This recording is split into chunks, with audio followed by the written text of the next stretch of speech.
शादीशुदा लोगों के लिए एक बड़ी सीख। पत्नी ने न जाने क्या किया था कि पति ने उसे एक के बाद एक कई थप्पड़ जड़ दिए। हमेशा हर सिचुएशन को शांति से हैंडल करने वाली पत्नी भी इस बार इतनी अशांत हो उठी कि उसने अपनी चप्पल ही निकालकर पति की ओर दे फेंकी। चप्पल पति के बालों को छूते हुए निकल गई। ये किस्सा यहीं पर खत्म हो सकता था, मगर पति ने इसे अपनी मर्दानगी का विषय बना लिया और बात बद से बदतर होती चली गई। रिश्तेदारों ने भी आग में घी का काम किया।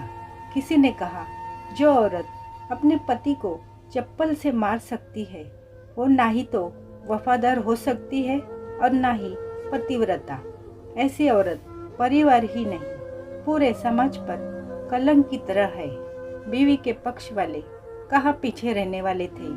किसी ने कहा 21वीं सदी में भी जो स्त्री के साथ मारपीट करते हैं उन्हें तो जेल भेज देना चाहिए। तो कोई कहता ज़रूर उसको कोई और पसंद आ गई होगी, इसलिए अब पत्नी से मारपीट करने लगा है। बात कोर्ट तक पहुंच गई। दोनों पक्षों ने एक दूसरे के खिलाफ केस फाइल कर दिया। पति ने चरित्रहीन होने का तो पत्नी ने दहेज और शारीरिक उत्पीड़न का आरोप लगाया। 2 वर्षों से अधिक समय के लिए केस चला था। इन 2 वर्षों के दौरान दोनों पति पत्नी अलग अलग रहे थे। इन 2 वर्षों के दौरान दोनों पक्षों के समर्थकों की संख्या कम हो गई थी।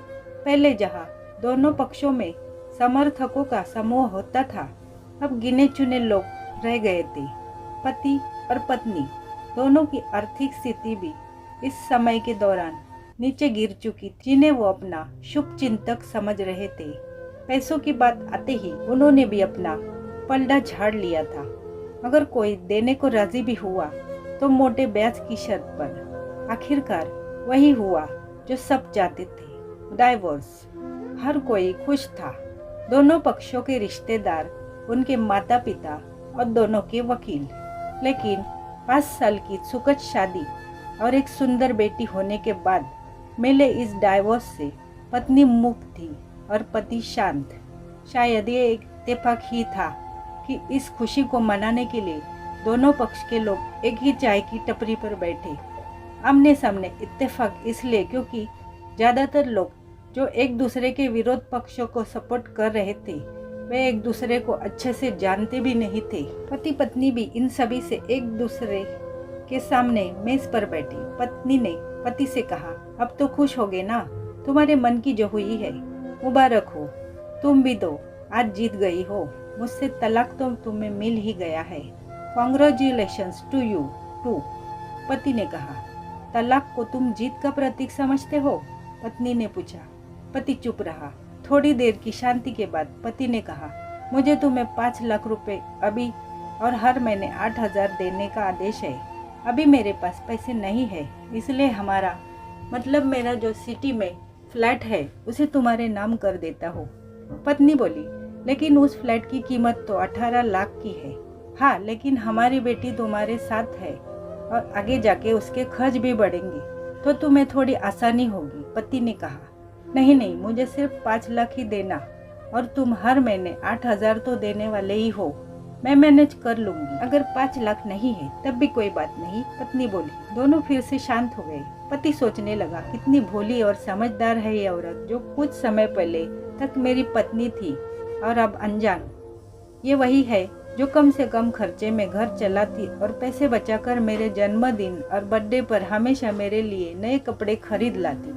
कभी बीमार भी हो जाती तो पैसे बचाने के लिए मुझे मालूम न होने देती और घरेलू नुस्खों से अपना इलाज कर लेती। मगर घर में कोई और बीमार होता तो तुरंत डॉक्टर के पास लेकर जाती। मेरी ही मति मारी गई थी। मैं ही अपनी झूठी मर्दानगी के चक्कर में इतनी बड़ी गलती कर बैठा। पत्नी के दिमाग में भी उथल पुथल चल रही थी। अभी भी वैसा का वैसा ही है। पहले भी खुद से ज़्यादा हमारे बारे में सोचता था और अब भी वही कर रहा है। ये वही आदमी है जो मुझे एक्सीडेंट से बचाने के लिए खुद मोटरसाइकिल के आगे कूद पड़ा था और अपनी उंगली तोड़वा बैठा था। पता नहीं कौन सी मनुष्य घड़ी में मैं झगड़ा कर बैठी। पति ने मौन तोड़ते हुए पूछा, अब तुम्हारे कमर का दर्द कैसा है? ज्यादा तकलीफ तो नहीं होती?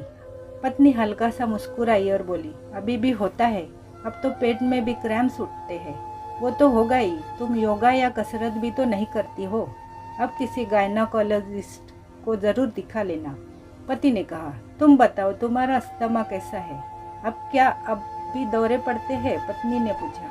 हाँ पड़ते हैं, पहले से ज़्यादा, क्योंकि अक्सर इनहेलर भूल जाया करता हूँ, याद दिलाने के लिए तुम जो नहीं हो अब। पति बोला। पत्नी की आंखों में आंसू आ गए। वो बोली, तुम्हें मेरे चरित्र पर सवाल नहीं उठाने चाहिए थे, तो ये परिस्थिति आती ही नहीं। हाँ मैं जानता हूँ तुम बहुत अच्छी हो, मुझसे बहुत बड़ी गलती हो गई, मैं लोगों के बहकावे में आ गया था। पति बोला, तुमने भी तो मुझ पर दहेज का इल्ज़ाम लगाया था। वो बोला, गलत था और इस बात का मुझे भी पछतावा हुआ। पत्नी ने कहा। पति कुछ कहना चाह रहा था लेकिन हिचकिचा रहा था। पत्नी ने पूछा, कुछ कहना चाहते हो? वो बोला, क्या सब पहले जैसा नहीं हो सकता? क्या मतलब? पत्नी बोली, मतलब कि हम फिर से पहले की तरह पति पत्नी बनकर, सच्चे दोस्त बनकर नहीं रह सकते। पति बोला, पर ये डाइवोर्स के पेपर दिखाते हुए पत्नी ने कहा, फाड़ देते हैं। पति ने अपने पास रखे डाइवोर्स के पेपर फाड़ते हुए कहा। पत्नी ने भी अपने पास रखे पेपर्स फाड़ दिए। सभी हैरान थे, वकील, रिश्तेदार और माँ बाप। पति पत्नी दोनों एक दूसरे के हाथ में हाथ पकड़े अपने घर की तरफ चले गए। दोस्तों, ये कहानी उन हर पति पत्नी के लिए बड़ी सीख है जो छोटी छोटी बातों पर लड़ते हैं और इन झगड़ों को बड़ा बना के अलग होने का डिसीजन लेते। प्यार और झगड़ा तो एक सिक्के के दो पहलुओं की तरह है, दोनों को स्वीकार करना होगा, तभी ये पवित्र रिश्ता उसकी मंजिल तक पहुंच पाए। कहानी पसंद आई तो लाइक और शेयर जरूर करना। चैनल पर नए हो तो चैनल को सब्सक्राइब करना बिल्कुल ना भूलें। कहानी सुनने के लिए धन्यवाद।